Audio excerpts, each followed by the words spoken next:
আন্তর্জাতিক অপরাধ ট্রাইব্যুনাল কিন্তু শেখ হাসিনাই করে গেছেন। কাজী এখন আর নতুন করে আইনের প্রয়োজন নাই। শেখ হাসিনার করা আইনে যদি আপনারা বিচার করেন, দ্রুত সময়ের মধ্যে সেই বিচার সম্পন্ন করা যায়। আমরা আগামী 6 মাসের মধ্যে এই জুলাই আগস্টের গণহত্যার বিচার দাবি করছি বাংলাদেশের আন্তর্জাতিক অপরাধ ট্রাইব্যুনাল, এই ট্রাইব্যুনালের মাধ্যমে। জুলাই আগস্টে ছাত্র জনতার শান্তিপূর্ণ আন্দোলনে, একটি যৌক্তিক এবং ন্যায়সঙ্গত আন্দোলনে যেভাবে আইন শৃঙ্খলা বাহিনীকে ব্যবহার করে মরণঘাতী অস্ত্র দিয়ে ছাত্র জনতার উপরে গুলি চালিয়েছে, হত্যাযজ্ঞ চালিয়েছে, এটি স্পষ্টতই গণহত্যা। যেই গণহত্যা নিয়ে জাতিসংঘ তদন্ত করছে এবং আমরা এই ঘটনার স্বচ্ছতার জন্য, জবাবদিহিতার জন্য, আন্তর্জাতিক পরিসরে গ্রহণযোগ্যতার জন্য আমরাই সরকারকে বলেছিলাম সরকার যেন জাতিসংঘকে এই ঘটনার তদন্ত করার আহ্বান জানায়।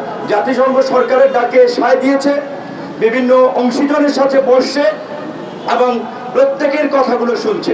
আমরা মনে করি যে জাতিসংঘ একটি নিরপেক্ষ তদন্ত প্রতিবেদন খুব দ্রুতই প্রকাশ করবে। একই সাথে সরকারের পক্ষ থেকেও এই গণহত্যায় পরিচালিত এবং যারা জড়িত সেই বিষয়ে একটা তদন্ত কমিটি থাকতে হবে। আমরা দেখেছি গত 15 বছরে আইন শৃঙ্খলা বাহিনী কর্তৃক যে গুমগুলো হয়েছে, বিচার বহির্ভূত হত্যা হয়েছে, সেগুলোর তদন্তে একটি বিচার বিভাগীয় তদন্ত কমিটি, যেখানে সিভিল সোসাইটি সহ মানবাধিকার সংগঠনের প্রতিনিধিদেরকেও সম্পৃক্ত করা হয়েছে। আমরা ধন্যবাদ জানাই। এই ধরনের প্রক্রিয়া এবং রিফর্মের মধ্য দিয়েই রাষ্ট্র সংস্কারের দিকে বাংলাদেশকে এগিয়ে যেতে হবে। যদি এই রাষ্ট্র সংস্কার কিংবা রাষ্ট্র পুনর্গঠন, আমরা যাই বলি না কেন, রাষ্ট্রের পুনর্গঠন দরকার, সংস্কার দরকার, সেটা যদি না হয়, শুধুমাত্র একটা রাজনৈতিক দল ক্ষমতা থেকে পালিয়েছে আর একটা দলের হাতে যদি ক্ষমতা চলে যায়, তাহলে কিন্তু এই যে এই দেশের নিরীহ জনগণ, কৃষক, শ্রমিক, সাধারণ মানুষ বারবার যে স্বপ্ন নিয়ে রাজপথে আসে, রক্ত দেয় গণতান্ত্রিক একটা বাংলাদেশ বিনির্মাণ করার জন্য, একটা মানবিক বাংলাদেশ বিনির্মাণ করার জন্য, সেই স্বপ্ন পূরণ হবে না। তাই আমরা পরিষ্কারভাবেই বলছি, রাষ্ট্র সংস্কারের জন্য, রাষ্ট্রের পুনর্গঠনের জন্য যতদিন সময়ের প্রয়োজন হয় আমরা সেই সময়টা এই সরকারকে দিব। কিন্তু এই সরকার যে ইমানের সহিত কাজ করতেছে, জনগণের আকাঙ্ক্ষাকে ধারণ করে এগিয়ে যাচ্ছে, সেটি তাদের কাজের মধ্যে দিয়ে কিন্তু জনগণের কাছে পরিষ্কার হবে। আমরা বলতে চাই, পৃথিবীর অনেক দেশে নজির আছে যারা গণহত্যা এবং মানবতা বিরোধী অপরাধে জড়িত ছিল, তাদের রাজনৈতিক কর্মকাণ্ডকে নিষিদ্ধ করা হয়েছে। যেহেতু গত ক্ষমতাসীন ফ্যাসিস্ট রাজনৈতিক দল আওয়ামী লীগ গণহত্যা করেছে এবং গত 15 বছরে মানবতা বিরোধী অপরাধ করেছে, তাই তাদেরকে নিষিদ্ধ করা এখন সময়ের দাবি, মানবতার দাবি। তাই আমরা আওয়ামী লীগকে রাজনৈতিকভাবে নিষিদ্ধের দাবি জানাচ্ছি।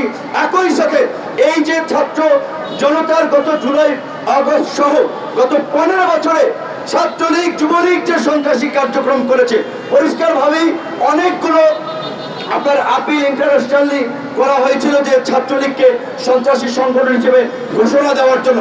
আমরা স্বরাষ্ট্র উপদেষ্টাকে অনুরোধ জানাবো অনতিবিলম্বে ছাত্রলীগ, যুবলীগকে নিষিদ্ধ সংগঠন হিসেবে ঘোষণা দিন এবং আমাদের আন্তর্জাতিক সম্প্রদায়, আমাদের যারা কাজ করছেন মানবাধিকার সংগঠনগুলো, তাদেরকেও বলবো আন্তর্জাতিক কমিউনিটিতে আপনারা ছাত্রলীগ, যুবলীগকে সন্ত্রাসী সংগঠন হিসেবে ঘোষণার দাবি জানান।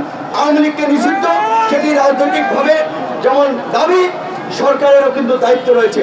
এই সরকার যেমনি ভাবে জামাতের নিষেধাজ্ঞা প্রত্যাহার করেছে, যেটি আওয়ামী লীগ নিষিদ্ধ করেছিল, এই সরকারকে আওয়ামী লীগকে নিষিদ্ধ করতে হবে। এই যে আমরা করছি না, এই চর্চা শেখ হাসিনা করেছেন। এই যে শেখ হাসিনা এবং তার দোসরদের গণহত্যাকারীদের বিচারের জন্য আন্তর্জাতিক অপরাধ ট্রাইব্যুনাল কিন্তু শেখ হাসিনাই করে গেছেন। কাজী এখন আর নতুন করে আইনের প্রয়োজন নাই। শেখ হাসিনার করা আইনে যদি আপনারা বিচার করেন, দ্রুত সময়ের মধ্যে সেই বিচার সম্পন্ন করা যায়।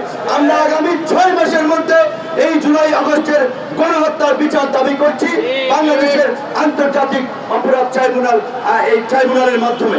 অনতিবিলম্বে ছাত্র জনতার এই আকাঙ্ক্ষাকে প্রাধান্য দিয়ে আইন উপদেষ্টা সেই পদক্ষেপ নেবেন, আমরা সেই প্রত্যাশা করি।